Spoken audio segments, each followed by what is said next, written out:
في غار حراء كان حبيبي يخلو وحيدا روحا تناجي. الحمد لله نحمده ونستعينه ونستغفره ونؤمن به ونتوكل عليه ونعوذ بالله من شرور أنفسنا ومن سيئات أعمالنا من يهده الله فلا مضل له ومن يضلله فلا هادي له ونشهد أن لا إله إلا الله وحده لا شريك له ونشهد أن سيدنا ومولانا محمدا عبده ورسوله. أما بعد أعوذ بالله من الشيطان الرجيم. بسم الله الرحمن الرحيم. محمد رسول الله والذين معه أشداء على الكفار رحماء بينهم تراهم ركعا سجدا يبتغون فضلا من الله ورضوانا سيماهم في وجوههم من أثر السجود ذلك مثلهم في التوراة ومثلهم في الإنجيل كزرع أخرج شطأه فآزره فاستغلظ فاستوى على سوقه يعجب الزراء ليغيظ بهم الكفار وعد الله الذين آمنوا وعملوا الصالحات منهم مغفرة وأجرا عظيما.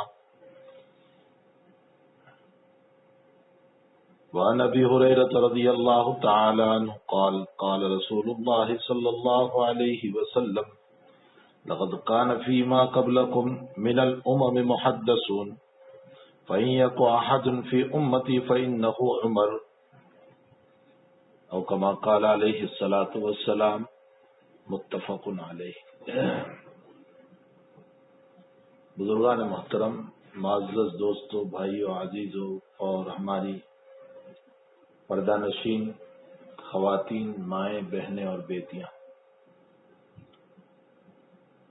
محرم الحرام کا مہینہ ان قریب ہم پر طلوع ہونے والا ہے.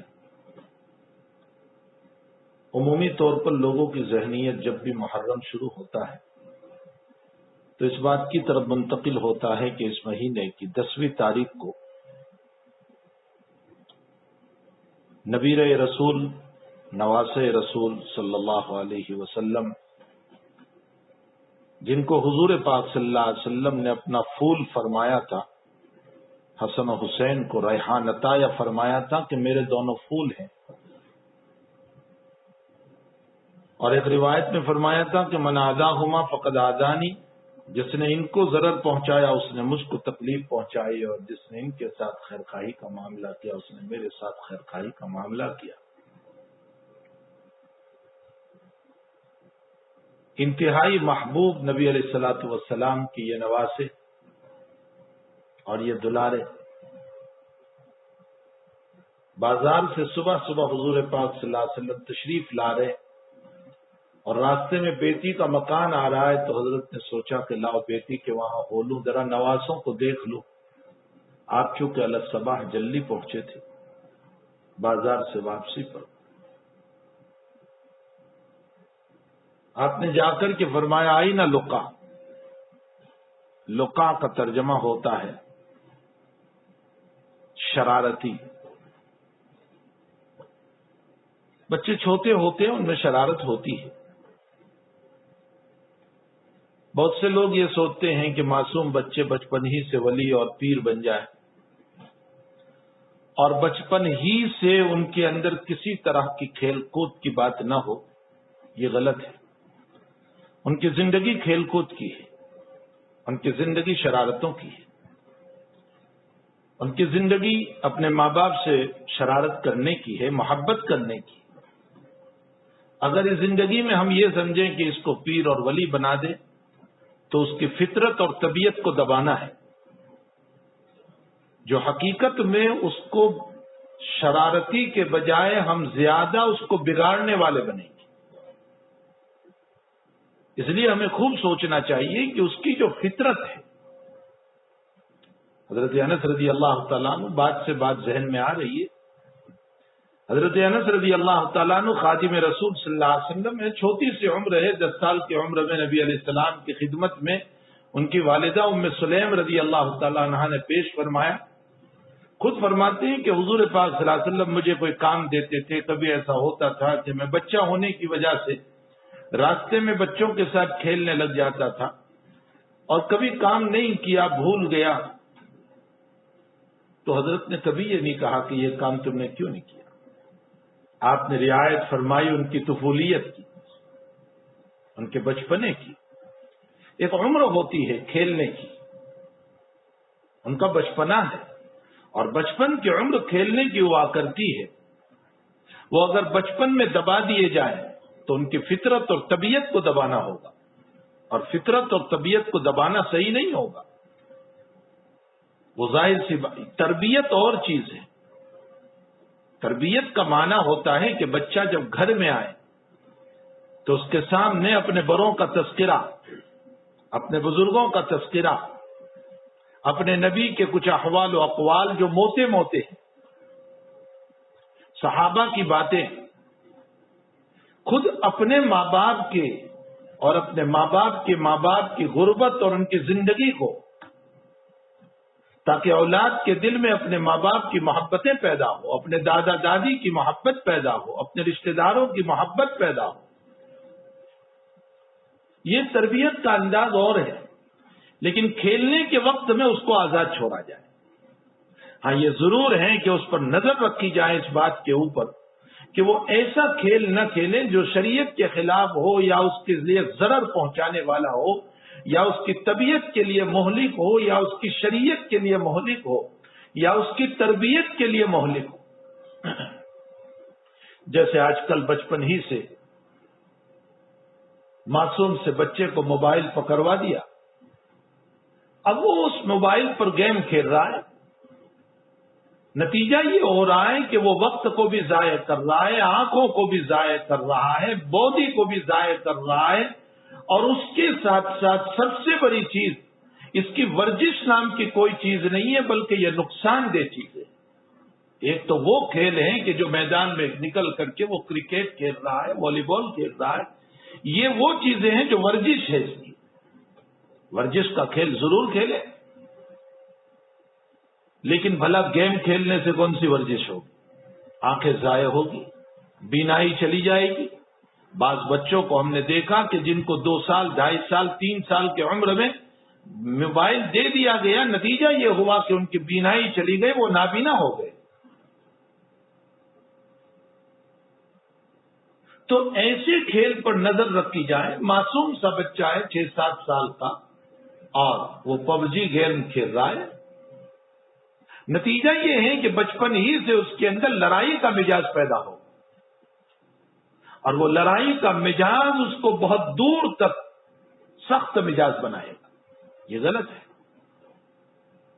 باقی اور کھیل ہیں جس کے اندر ورزش ہو رہی ہے، جس کے اندر طبیعت کو ضرر نہیں پہنچ رہا ہے، بدن کو ضرر نہیں پہنچ رہا ہے، آنکھوں کو ضرر نہیں پہنچ رہا ہے، مذہب کو ضرر نہیں پہنچ رہا ہے، اسلام کو ضرر نہیں پہنچ رہا ہے، اخلاق کو ضرر نہیں پہنچ رہا ہے. کھیلا جائے، کوئی حرج نہیں، لیکن اس پر نظر رکھی جائے. تو بہرحال تربیت بھی ہو لیکن اس کی فطرت کی بھی رعایت ہو. نبی کریم صلی اللہ تعالی علیہ وسلم بچوں کی فطرت کی رعایت فرماتے تھے. آپ نے بچوں سے مذاق فرمائی. ابو عمیر ایک چھوٹے سے بچے ہیں اور انہوں نے کبوتر یا اس سے چھوٹا ایک پرندہ پال رکھا تھا جس کو نغیر کہا جاتا ہے. وہ بچہ مر گیا، وہ پرندہ مر گیا، تو حضرت نے ان سے مزاح فرمایا.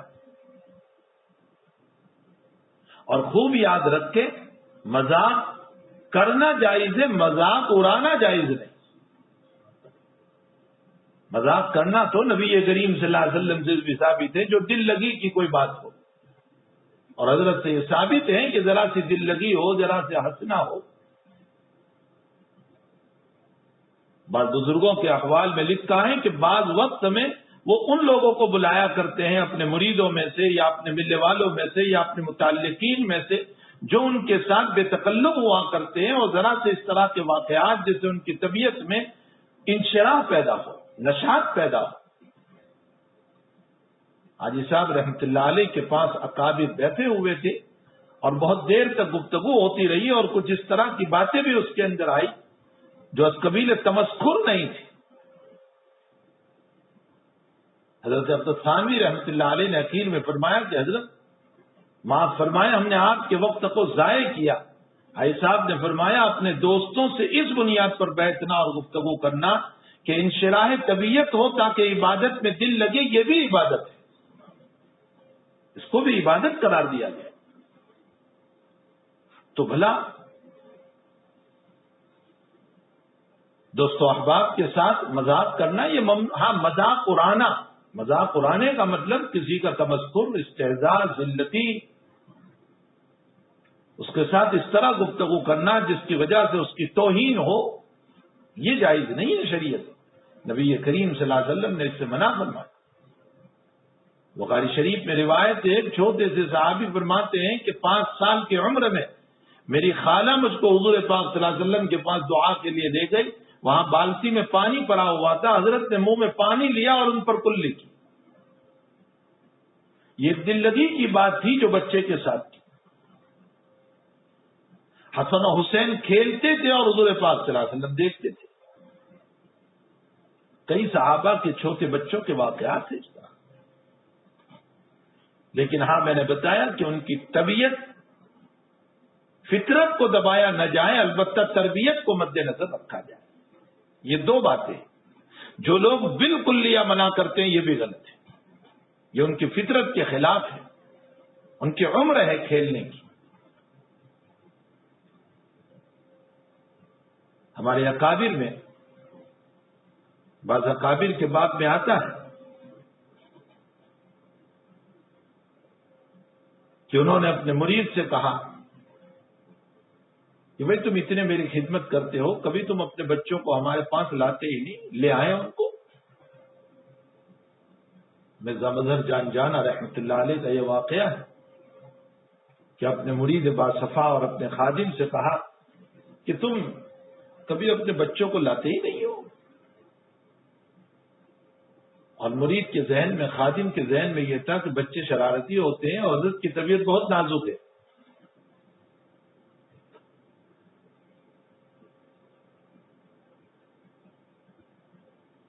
کہیں حضرت ناراض نہ ہو جائے.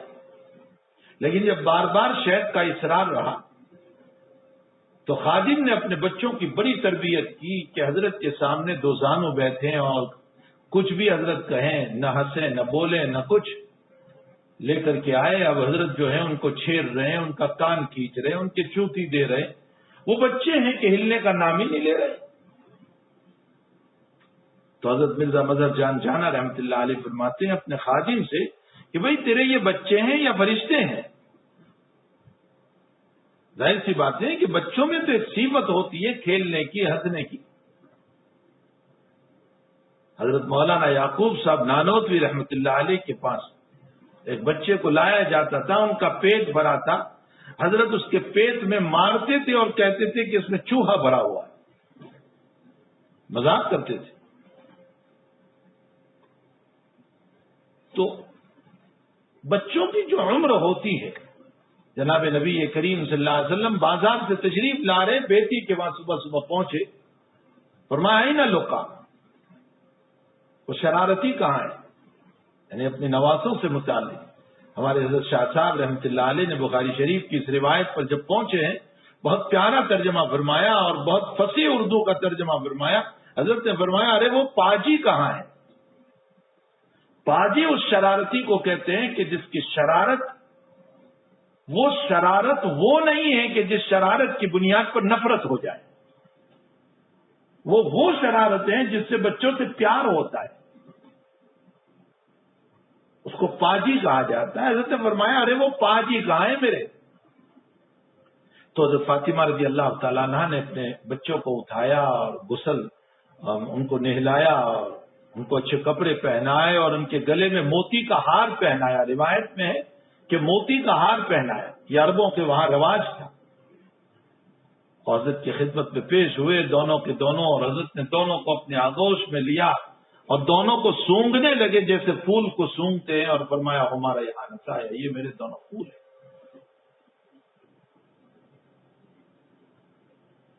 تو حقیقت یہ ہے کہ محرم جب شروع ہوتا ہے تو ہمیں شہادت حسین رضی اللہ تعالیٰ عنہ ذہن میں گھومتا ہے.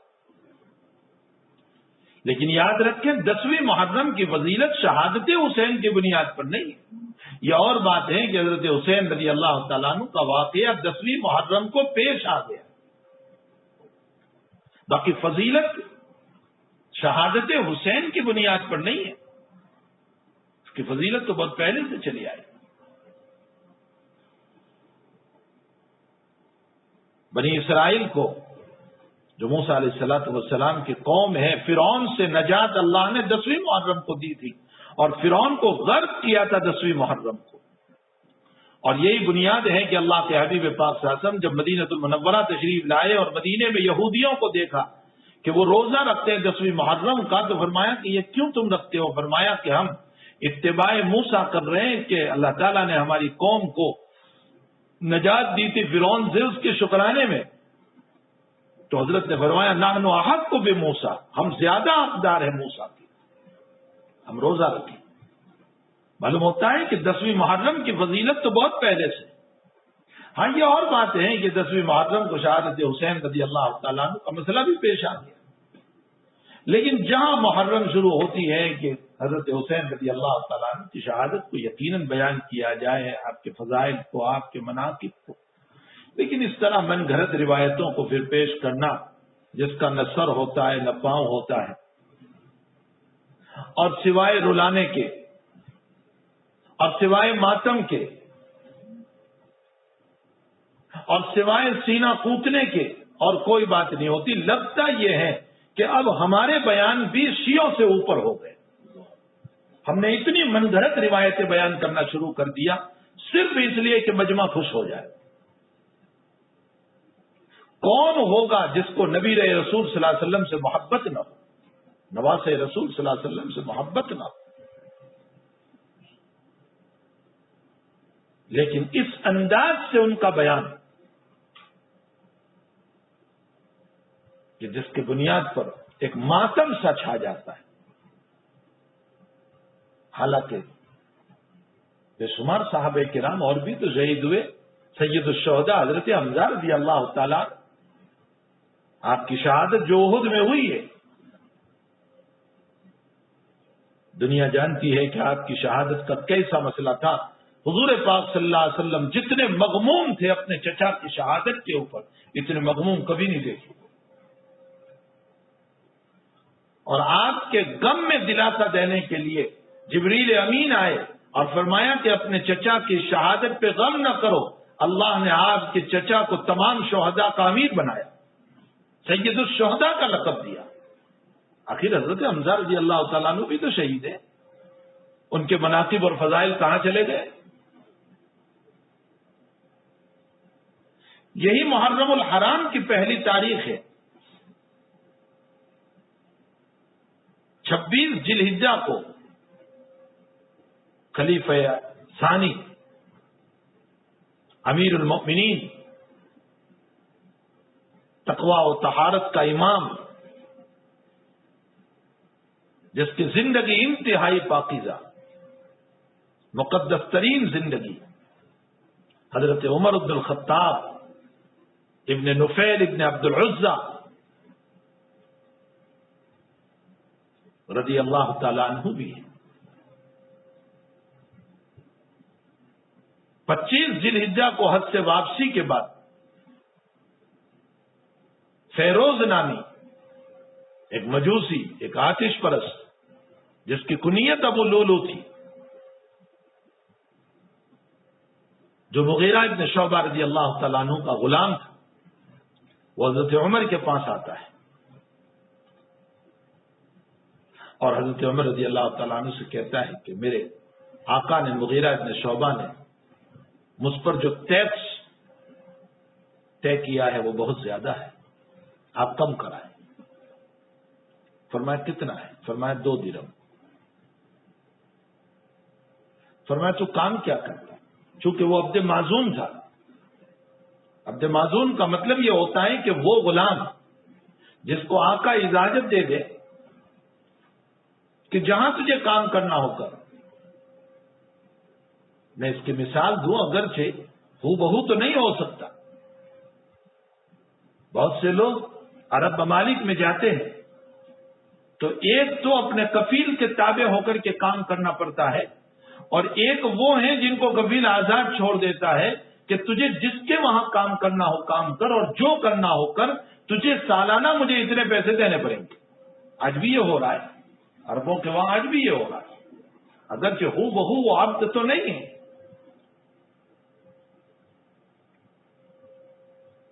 تو کہا مغیرہ ابن شعبہ نے مجھ پر 2 درہم طے کیے ہیں، بہت زیادہ ہیں، آپ کم کرائیں۔ فرمایا تو کام کیا کرتا ہے؟ اس نے کہا میں نقش و نگار کا بھی کام کرتا ہوں، میں نجار یعنی برئی اور لکڑی کا بھی کام کرتا ہوں، اور اس کے علاوہ آہن اور لوہے کا بھی کام کرتا ہوں، گویا لوہار بھی ہوں، بڑئی بھی ہوں۔ تو کہا اتنا سارا جب تو کام کر رہا ہے اور اتنے فن تیرے پاس ہے، تو پھر اتنے فنون کے ہوتے ہوئے اور اتنے ہنر کے ہوتے ہوئے 2 درہم تو بہت کم ہے، اس میں کیا کم کرایا جائے؟ ساتھ ساتھ حضرت عمر نے فرمایا کہ مجھے ایک چکی کی ضرورت ہے، تو مجھے چکی بنا دے گا؟ اس نے ایک جملہ کہا کہ میں تمہیں ایسی چکی بناؤں گا جو آسمان میں گھومے گی۔ حضرت عمر رضی اللہ تعالیٰ عنہ نے اپنے رفقا سے اس وقت کہا تھا کہ یہ مجھے موت کی دھمکی دے رہا ہے۔ یہ فراست عمر تھی۔ میں انشاءاللہ فراست عمری پر اگلے ہفتے میں گفتگو کروں گا، اگر زندگی رہی تو انشاءاللہ تعالی۔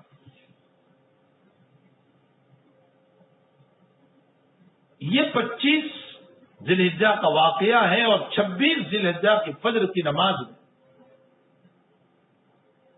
جہاں آپ صفوں کو درست کر رہے تھے، یہی ابو لولو فیروز مجوسی آیا اور اس نے حضرت کو قریب نیزے سے 6 نیزے مارے، جس میں ایک نیزہ ناک کے نیچے انتڑیوں میں چلا گیا۔ آپ نے اسی وقت عبد الرحمن ابن عوف رضی اللہ تعالیٰ عنہ کا ہاتھ پکڑا اور کہا نماز پڑھا دو، اور آپ کو ایک طرف لٹا دیا گیا۔ اس عالم میں بھی عمر نے اپنی وجہ سے مصلی رسول کو خالی نہیں چھوڑنے دیا۔ عبد الرحمن ابن عوف رضی اللہ تعالیٰ عنہ نے مختصر نماز سورہ ناس اور فلق پڑھا کر پوری کر دی، اور حضرت کو گھر اٹھا کر لے گئے، اور اس کے بعد قریباً 4 دن آپ رہے۔ انشاءاللہ کتاب میں پورا واقعہ آئے گا۔ 26، 27، 28 اور 29 کو حضرت کی وفات ہوتی ہے، 29 ذی الحجہ کو، اور یکم محرم الحرام کو حضرت کی تدفین ہوتی ہے۔ تدفین کا ایک مستقل واقعہ ہے۔ معلوم یہ ہوتا ہے کہ محرم الحرام کی پہلی تاریخ کو ایک بہت بڑا اللہ کے نبی کا وہ صحابی ہے جس کے بعد میں نبی اکرم صلی اللہ تعالی علیہ وسلم کی روایت جو میں نے ابھی پڑھی کہ ماقبل امتوں میں محدث ہوا کرتے تھے، اگر اس امت میں کوئی محدث ہے تو وہ میرا عمر ہے۔ دوسری روایت میں فرمایا لو کان بعدی نبی لکان عمر، میرے بعد اگر کوئی نبی ہوتا اور سلسلہ نبوت چلتا تو عمر کو میرے بعد نبوت ملتی اور نبی بنایا جاتا۔ معلوم ہوتا ہے ان میں اوصاف نبوت پائے جا رہے تھے۔ آپ انداز لگائیں کہ کتنا اونچا مقام۔ اور آگے ایک روایت آ رہی ہے جس میں نبی کریم صلی اللہ علیہ وسلم نے فرمایا کہ عمر تم جس راستے سے گزرتے ہو اس راستے سے شیطان بھی نہیں، وہ ہٹ جاتا ہے۔ یہ عمر کے فضائل ہے، مناقب ہے کہ عمر رضی اللہ تعالیٰ عنہ اتنی بڑی شخصیت، وہ بھی شہید ہوئے ہیں۔ یکم محرم الحرام کو آپ کی تدفین وجود میں آئی،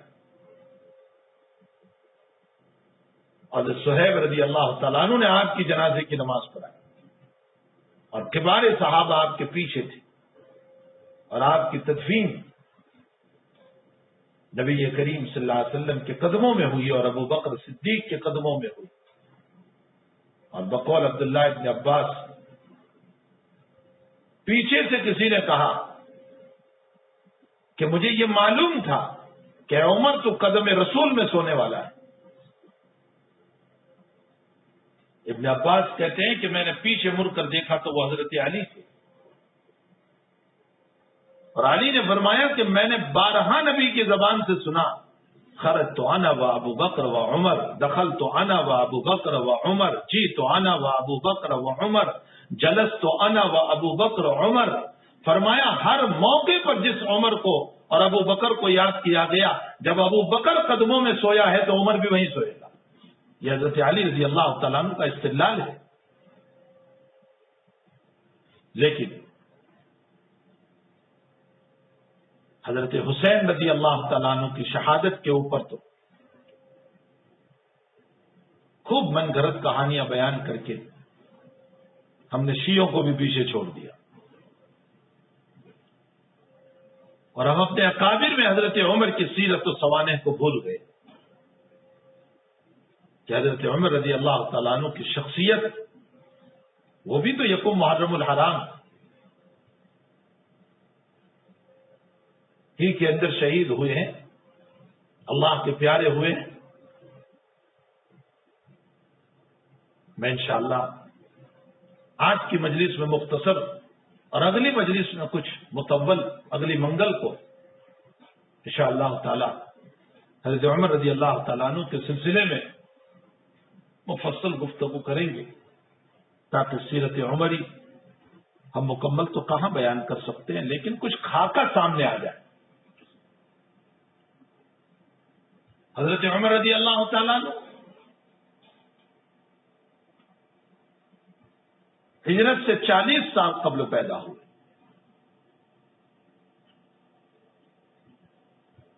اس کا مطلب یہ نکلا کہ جب نبی علیہ السلام نے ہجرت فرمائی ہے تب عمر کی عمر 40 سال کی تھی.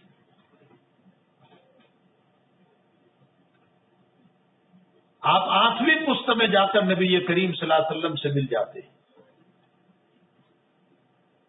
آپ قریشی ہیں، اور قریش جہاں دنیاوی اعتبار سے ان کی شان و شوکت اور دبدبا تھا، وہیں پر مذہبی اعتبار سے بھی ان کا شان و شوکت اور دبدبا تھا. اس لیے کہ تولیت کعبہ اور کعبۃ اللہ کا تولیت اور متولی بنا، حاجیوں کو پانی پلانے کا مسئلہ جس کو سقایت الحاج کہا جاتا ہے، اور رفادہ اور سفارت، یہ جو مختلف شعبے تھے، یہ سارے کے سارے شعبوں کا تعلق قریش سے تھا. اور اس میں سفارت اور مصالحت، یہ 2 سلسلے حضرت عمر کے خاندان میں چلے آئے تھے. آپ کے دادا پر دادا جو عدی کہے جاتے ہیں، 8ویں پشت میں نبی علیہ الصلوۃ والسلام سے جا کر ملتے ہیں. ان کی اتنی شہرت تھی سفارت کے اعتبار سے کہ قریش کسی بھی جگہ پر کسی مسئلے کو حل کرنا ہوتا تھا تو انہی کو بھیجتے تھے. یہ سلسلہ ان میں چلتا رہا. معلوم ہوتا ہے کہ عمر کا خاندان بھی بہت اعلیٰ و اشرف ہے، بہت اعلیٰ اور افضل خاندان کے ہیں حضرت عمر. عبد العزیٰ کا بیٹا نفیل ہے، اور نفیل کے 2 بیٹے تھے. ایک کا نام تھا عمرو، ان میں اتنی کوئی صلاحیت نہیں تھی، لیکن نفیل کا دوسرا بیٹا زید، جنہوں نے دور جاہلیت میں حضور پاک صلی اللہ علیہ وسلم کی بیعت نبوت سے قبل ہی توحید کو اختیار کیا. بخاری شریف میں زید بن نفیل کے باب میں لکھا ہے کہ انہوں نے دور جاہلیت میں بھی غیروں کے نام پر ذبح شدہ جانور کبھی نہیں کھایا، اور وہ ایک اللہ کے قائل تھے. اور جب کوئی نبی موجود نہ ہو اور اس زمانے میں اگر صرف توحید کا قائل ہو، وہ ناجی ہے اور جنت میں جاتا ہے.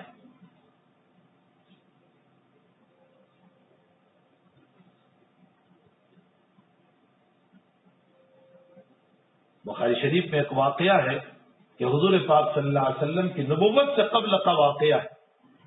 ایک دسترخوان پر زید بھی تھے اور اللہ کے نبی علیہ السلام بھی تھے. ابھی حضرت کو نبوت نہیں ملی تھی اور گوشت پیش کیا گیا.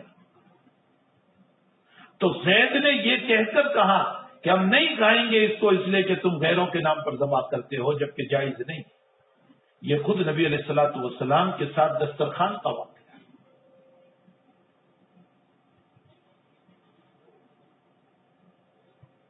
تو نفیل کے دو بیٹے، ایک کا نام زید ہے جو بڑے موحد تھے، اور عمرو اس میں اتنی صلاحیت نہیں تھی۔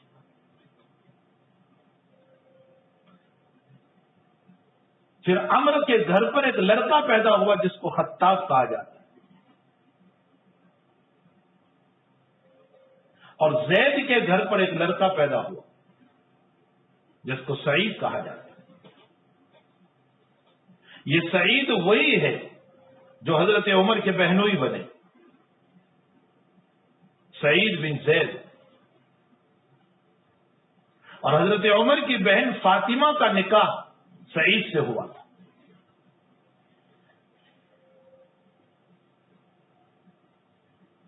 اور یہی وہ لوگ ہیں جو حضرت عمر کے ایمان کا ذریعہ بنے۔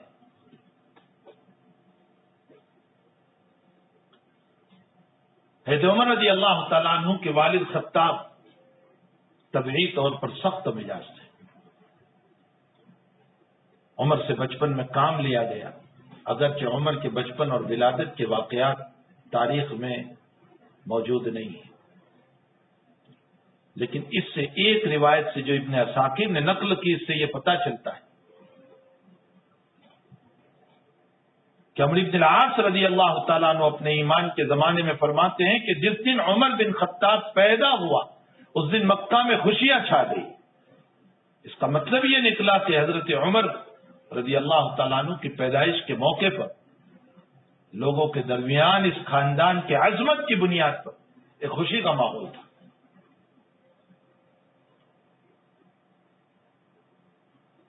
بچپن میں باپ نے آپ سے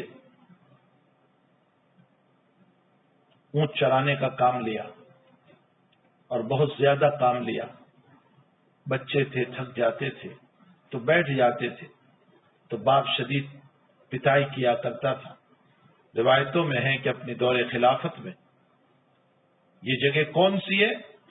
مقام قدید جو مکۃ المکرمہ سے کچھ آگے ہے، اس سے 10 میل کے فاصلے پر یہ جگہ ہیں جہاں عمر اونٹنیاں چرانے جاتے تھے۔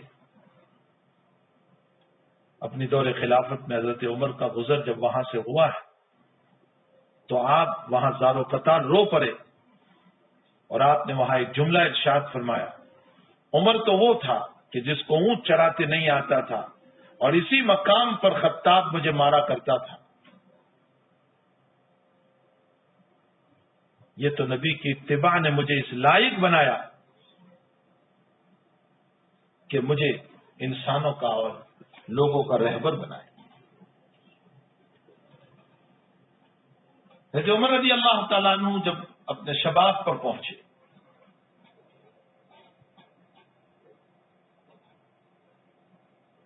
تو آپ نے مہذب پیشوں کو اختیار کیا۔ ان مہذب پیشوں میں اس زمانے کا ایک مہذب پیشہ پہلوانی تھا، وہ بھی آپ نے اختیار کی۔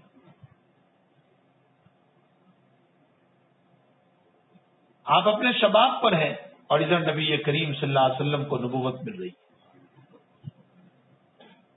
یہ آواز آپ کے لیے نامانوس تھی۔ آگے چل کر میں ایک روایت بتاؤں گا جو آگے آ رہی ہے بخاری کے حوالے سے، کہ اگرچہ نبی علیہ الصلوۃ والسلام کی نبوت جب ملی ہے اس موقع پر آپ حرم کعبہ میں بتوں کے پاس سوئے ہوئے تھے، اور وہاں سے ایک آواز آئی تھی۔ آگے روایت آ رہی، یا جلی امر الندی رجل فصیح، او جلی و عقل مند، اٹھ، اور یہ جو آواز آ رہی ہے فصیح آدمی کی، اسے قبول کر۔ آپ اٹھے اور ایک دم سے بےتاب ہو گئے۔ تو یہ آپ کو خواب میں بتایا گیا تھا، یہ آوازیں آپ نے سنی تھی جو نبی علیہ الصلوۃ والسلام سے متعلق تھی۔ اسی کے ساتھ ساتھ خود صاحب شریعت علیہ صاحب الصلاۃ والسلام کی دعا تھی آپ کے لیے کہ اللہ یا تو عمرو بن ہشام کو ایمان دے یعنی ابو جہل کو، یا عمر بن الخطاب کو ایمان دے، اس لیے کہ عمرو بن ہشام کے پاس دولت ہے اور عمر بن الخطاب کے پاس طاقت ہے۔ اگر عمرو بن ہشام اسلام لے آیا تو اس کی دولت کام آئے گی، اور اگر عمر بن الخطاب لے آیا تو اس کی طاقت کام آئے گی۔ اللہ کو مقدر اور منظور عمر بن الخطاب،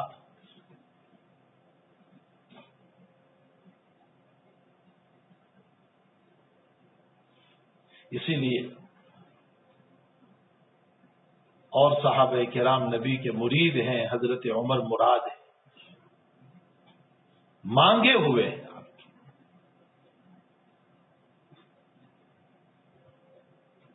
راجح قول پر سن نبوی 5 یا سن نبوی 6 میں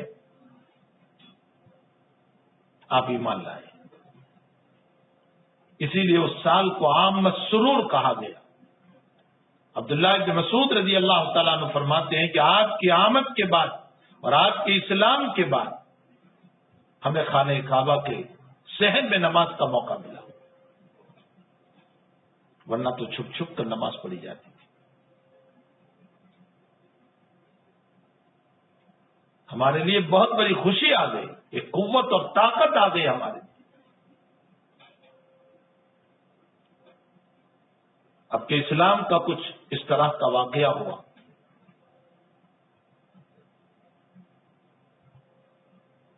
کہ جب نبی علیہ الصلوۃ والسلام نے اعلان نبوت فرمایا اور لوگوں کو ایمان کی دعوت دی تو یہ آپ کے لیے نامانوس چیز تھی، اس لیے آپ کی باندھی ایک تھی جو ایمان لے آئی تھی۔ عمر اس کی پٹائی کرتے تھے اور پٹائی کرتے تھک جاتے تو یوں کہتے تھے سانس لینے دے پھر میں تیری پٹائی کروں۔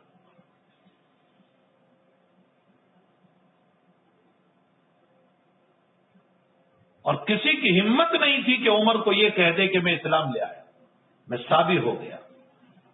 عمر اس کو برداشت نہیں کرتے تھے، لیکن ایمانی حلاوت بھی کچھ ایسی چیز ہے کہ جو آ جاتی ہے تو پھر نکلتی نہیں۔ نبی علیہ الصلوۃ والسلام کا ارشاد گرامی ہے ثلاث من کن فیہ وجد حلاوت الایمان، 3 خصلتیں جس کے اندر پائی جائیں وہ ایمان کی چاشنی پائے گا، اس کو عبادت میں لذت آئے گی۔ اس میں ایک احب اللہ ورسولہ مما سواہ، ساری دنیا سے زیادہ محبت اللہ اس کے رسول کی ہو۔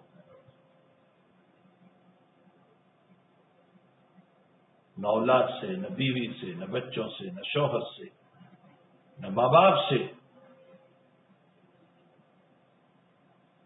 یہ مطلب نہیں ہے کہ ان سے محبت نہیں، ان سے زیادہ محبت اللہ اس کے رسول کی۔ اور دوسری صفت وَأَن يُحِبَّ الْمَرْءَ إِلَّا لِلَّهِ، اللہ ہی کے لیے محبت کرے، کسی انسان سے بھی، ذاتی اغراض نہیں۔ آج میرے آپ کے سب کی دوستیاں ذاتی اغراض کی بنیاد پر ہے، یہ مجھے ہدیہ دے رہا ہے اس سے دوستی، اس کی بنیاد پر میرا کام بن گیا اس لیے میری دوستی، اور اس نے میرا یہ بگاڑا اس لیے میری دشمنی۔ آج ہماری دشمنی بھی اللہ کی بنیاد پر نہیں ہے اور دوستی بھی اللہ کی بنیاد پر نہیں ہے، دوستیاں بھی اغراض کی بنیاد پر ہے اور دشمنیاں بھی اللہ اغراض کی بنیاد پر، جس کے اندر اللہ کے خاطر محبت کرنا ہوگا اور اللہ کے خاطر دشمنی کرنا ہوگا۔ بہت سے لوگ اپنی اولاد سے اس لیے تو نفرت کرتے ہیں کہ وہ کچھ پیسہ نہیں دیتے، وہ کماتے نہیں، لیکن کوئی اس لیے نفرت نہیں کرتا کہ میرا بیٹا نماز نہیں پڑھتا، بغاوت کر رہا ہے۔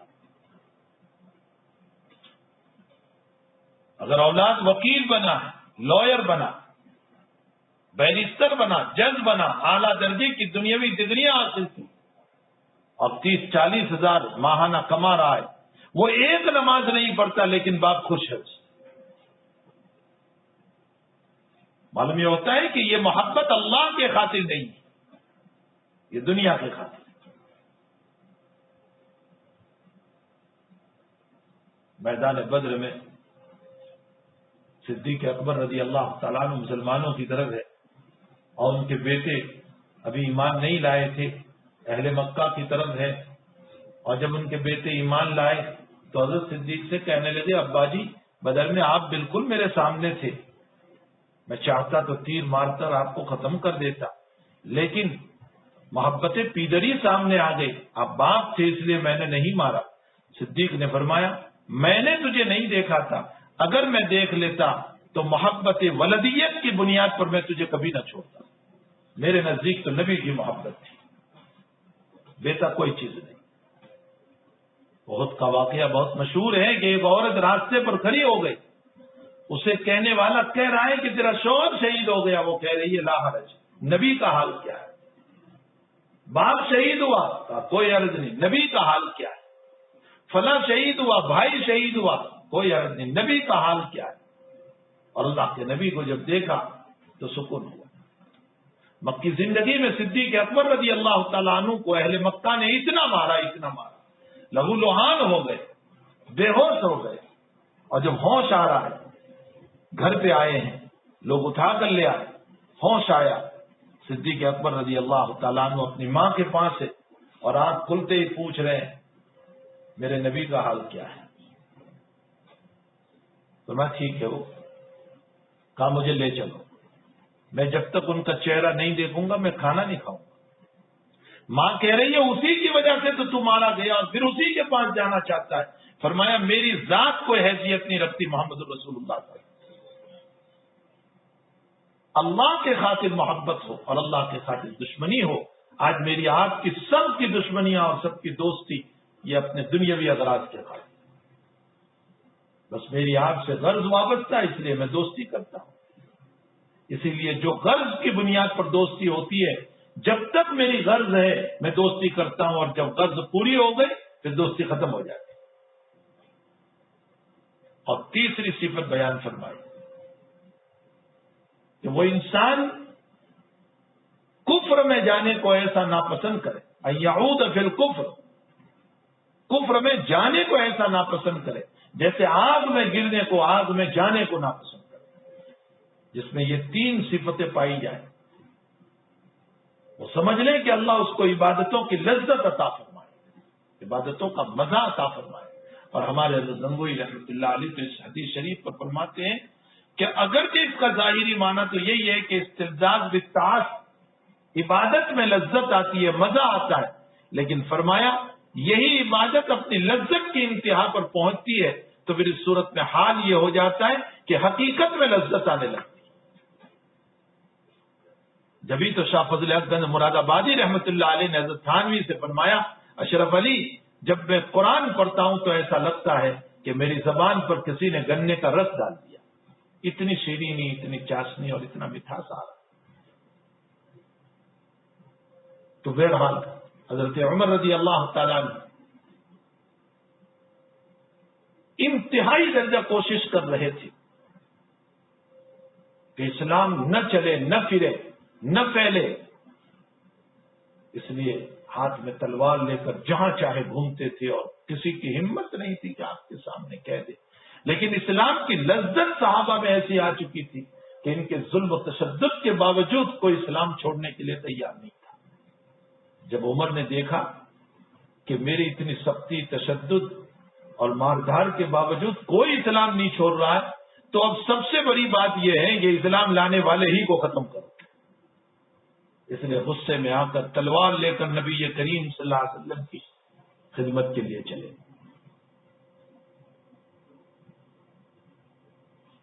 تاکہ حضور پاک صلی اللہ علیہ وسلم کا کام پورا کر دیں. جا ہی رہے تھے کہ سعید بن زید جو آپ کے بہنوئی ہے، ان کے بھائی یا ان کے چچا زاد بھائی عبداللہ رضی اللہ تعالیٰ عنہ جو صحابی ہے وہ بھی ایمان لے آئے. انہوں نے دیکھا کہ عمر تیور بدلے ہوئے اتنے جلال اور غصے میں، پوچھا کہاں جا رہے؟ فرمایا محمد کو ختم کر دوں، مسئلہ ہی ختم. نہ رہے بانس نہ بجے بسری، مسئلہ ہی ختم. فرمایا محمد کا مسئلہ تو بعد میں، تیرے گھر کی خبر ہے. جب سعید اور فاطمہ تیرے بہن بہنوئی مسلمان ہو گئے، پہلے اس سے مل. اور عمر کی جلالت کا حال یہ ہے کہ بالکل بھر جوانی، اس لیے کہ ہجرت نبوی کے موقع پر جب 40 سال کے ہیں تو ظاہر سی بات ہے کہ آپ 25-27 سال کے بھر جوانی آپ کی. اور اس بھر جوانی کے اندر آپ کو موڑ دیا سعید بہنوئی اور بہن فاطمہ کی طرف. اس کا یہ مطلب نہیں ہے کہ اس صحابی کو کوئی ان سے دشمنی تھی، اصل میں صاحب شریعت سے موڑ دینا تھا دوسری طرف.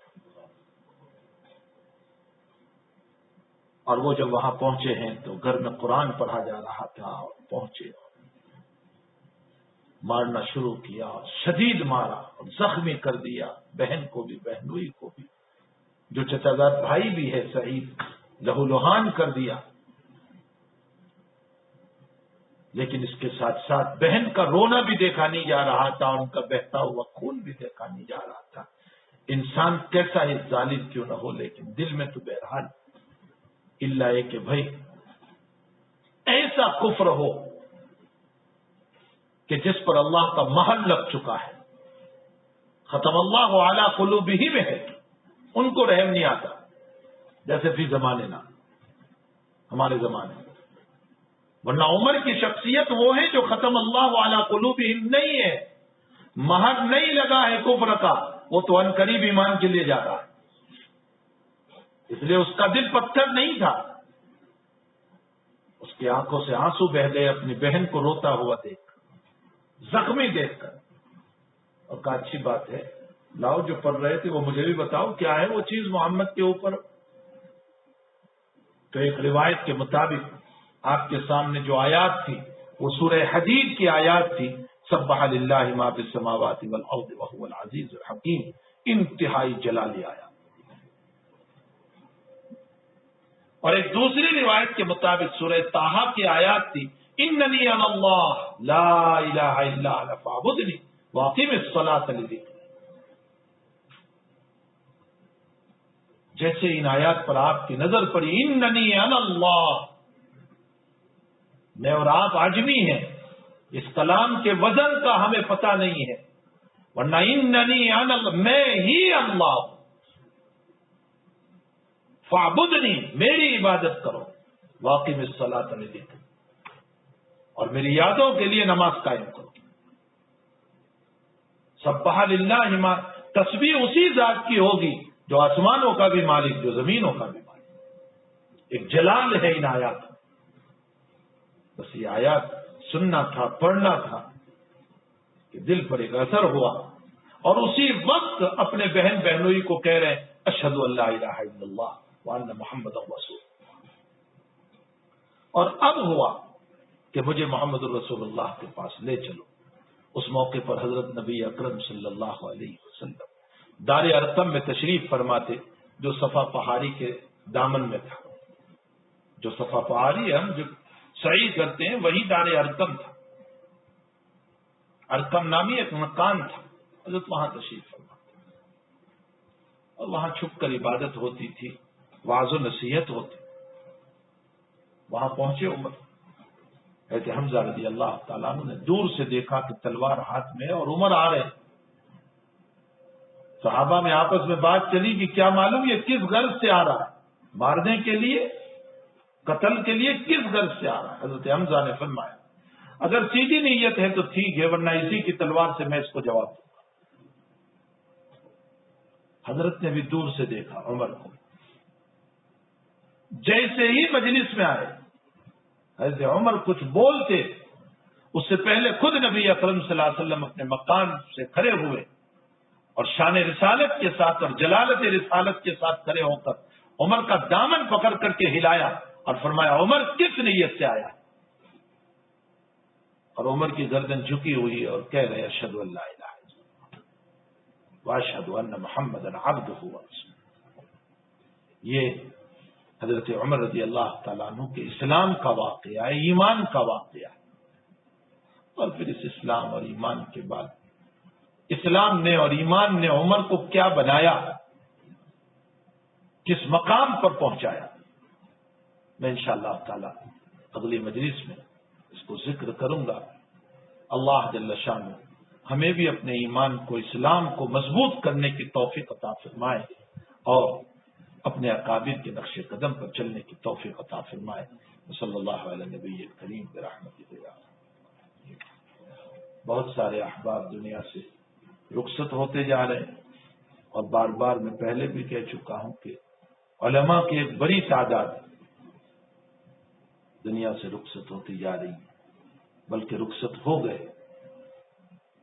ابھی چند دنوں قبل دارالعلوم تراج کے ایک معطر استاد، جنہوں نے قریباً 45 سے 50 سال تک قرآن کریم کی خدمت انجام دی اور حفظ قرآن تن من دھن کے ساتھ قرآن کی خدمت میں لگے رہے.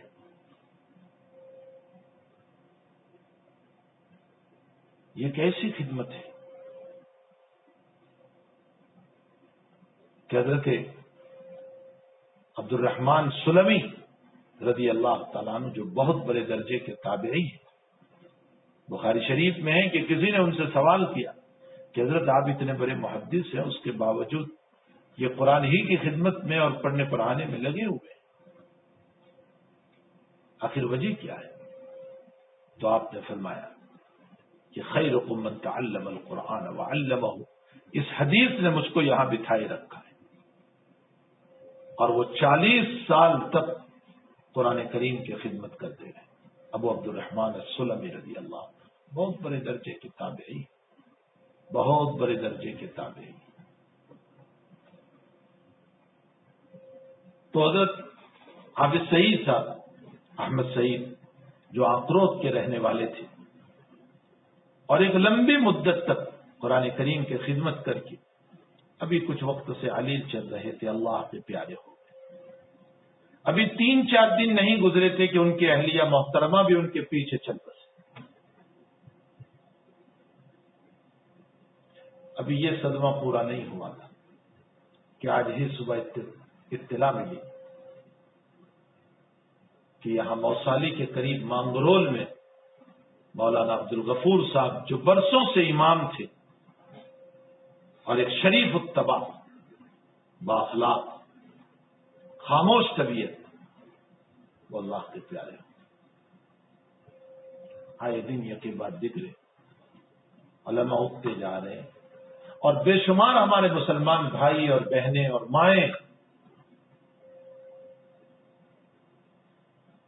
اور بیٹیاں اور بیٹے اٹھتے جا رہے ہیں. بہت صدمہ ہے، بہت صدمہ ہے. تعالی جل شانہ سبھی کی قبروں کو نور سے منور فرمائے، سب کے درجات بلند فرمائے، اور جو لوگ بیچارے اس بیماری میں یا دوسری بیماریوں میں، آج ہی صبح مولانا الیاس صاحب پریزی، جو کل ہی میرے پاس ان کو لے کر کے مفتی امتیاز صاحب دیولہ دامت برکاتہم اور کچھ اساتذہ کرام وہاں کے، ہمارے بھائی زبیر کے ساتھ جو بھروچ کے رہنے والے، مولانا الیاس صاحب کو لے کر کے یہاں آئے تھے میرے پاس، اور یہی ہم نے ہاسپٹل میں ان کو ویل کیئر میں ایڈمٹ کیا. استاد الحدیث تھے، پورا مدرسہ اساتذہ بھی ان سے مانوس تھے، طلبہ تو تھے ہی مانوس ان سے. ان کا درس مقبول ترین درس تھا، حدیث میں ید طولہ حاصل تھا. حضرت شیخ یونس صاحب رحمۃ اللہ علیہ کے شاگرد رشید تھے. کل مجھے کہنے لگے جب میرے پاس آئے کہ میں نے 92 میں شیخ سے پڑھا، تو میں نے ان کو ہنستے ہوئے کہا کہ میں 6 سال آپ سے آگے ہوں. کل یہاں وہ کینسر کے مریض تھے، پھیپھڑوں کا کینسر ہو گیا تھا. آج صبح قریباً دیر 2 بجے یا 2:30 بجے اللہ کے پیارے ہوں گے، جو جا رہے ہیں ان کی جگہ خالی ہے۔ اللہ ہمیں اس کا بدل عطا فرمائے، اللہ ان کے پسماندگا کو صبر جمیل عطا فرمائے۔ دارالعلوم کنتھاریہ کے ایک سپوت تھے، مائناد استاذ تھے، جن سے پورا عملہ خوش تھا، جن کی خوش طبعی، اچھے اخلاق، اچھے کیریکٹر، مقبول درس، پھر درس میں گہرائی و گیرائی۔ آپ اسی سے اندازہ لگا سکتے ہیں کہ کل جب ان کو یہاں ایڈمٹ کیا گیا اور داخل کیا گیا تو یہ تو ہمارا اخلاقی فریضہ بنتا ہے۔ ویسے بھی مریضوں کی خدمت کرنا، ان کی عیادت کرنا، ان کی بیمار پرسی کرنا، ان کی دواداروں میں تعاون کرنا، اور پھر خصوصاً اہل علم ہو، علماء ہو تو اور بڑا فریضہ بنتا ہے۔ لیکن ان کی مقبولیت کا پتہ اس سے چلتا ہے کہ کل رات 9 بجے مدیر محترم حضرت بھائی خالد صاحب سلمہ اللہ تعالی، جو دارالعلوم کنتھاریہ کے مدیر محترم ہیں، ان کا فون مجھ پر کل رات آیا، صرف اس بات پر شکریہ ادا کرنے کے لیے کہ تم نے ہمارے مولانا الیاس صاحب کے ساتھ بہت اچھا معاملہ کیا۔ آپ اس سے انداز لگائیں کہ ایک مدیر محترم اپنے مدرسے کے ایک استاد کے باب میں اس عاجز کا شکر ادا کر رہے ہیں، تو خود مولانا الیاس صاحب کا کتنا بڑا مقام ہوگا ان کی نظر میں۔ آپ اس سے انداز لگا۔ تعالی جل شانہ تمام ہی مرحومین کی مغفرت فرمائے، تمام کے پسماندگا کو صبر جمیل عطا فرمائے، اجر عظیم عطا فرمائے، اور جو بیمار ہیں اللہ سب کو شفاء دائمہ مستمرہ عطا فرمائے۔ الحمدللہ رب العالمین والعاقبۃ للمتقین والصلاۃ والسلام علی سید الانبیاء والمرسلین وعلی آلہ وصحبہ اجمعین۔ ربنا آتنا فی الدنیا حسنہ وفی الآخرۃ حسنہ وقنا عذاب النار۔ اللہم اعنا علی ذکرک وشکرک وحسن عبادتک۔ اے اللہ تمام مرحومین کی مغفرت فرما، تمام کے درجات کو بلند فرما، تمام کو اعلیٰ علیین میں جگہ عطا فرما، تمام کے حسنات کو قبول فرما، تمام کے سیئات سے معافی عطا فرما، تمام کے پسماندگا کو صبر جمیل عطا فرما، تمام کی اولادوں کو صبر عطا فرما۔ اے اللہ جتنے بیمار ہیں سب کو شفاء دائمہ مستمرہ عطا فرما، عافیت و صحت عطا فرما، ہاسپٹلوں سے جلدی نجات عطا فرما۔ اے اللہ اپنے گھروں میں ایریا رگڑ رہے ہیں سب کو شفا عطا فرما۔ اے مالک اس بلا اور وبا کو دور فرما، تمام طرح کی بیماریوں سے سب کو عافیت اور صحت عطا فرما۔ اے اللہ ہمیں اپنے اکابر کے نقش قدم پر چلنے کی توفیق عطا فرما، ہمیں ورع اور تقوی والی زندگی نصیب فرما، ہمیں پاکیزہ زندگی عطا فرما۔ اے اللہ ہمیں حلال کمائی والی زندگی عطا فرما، حرام سے ہم سب کی حفاظت فرما۔ اے اللہ ہمیں نبی کریم صلی اللہ علیہ وسلم اور ہمارے صحابہ کے نقش قدم پر چلنے کی توفیق عطا فرما، ہماری دعاؤں کو اپنے فضل و کرم سے قبول فرما۔ جنہوں نے دعاؤں کا کہا لکھا متوقع ہیں سب کی جائز تمنا و حاجات کو پوری فرما۔ اللہ ہماری سب کی دعاؤں کو قبول فرما۔ صلی اللہ علیہ نبی کریم۔ لا الہ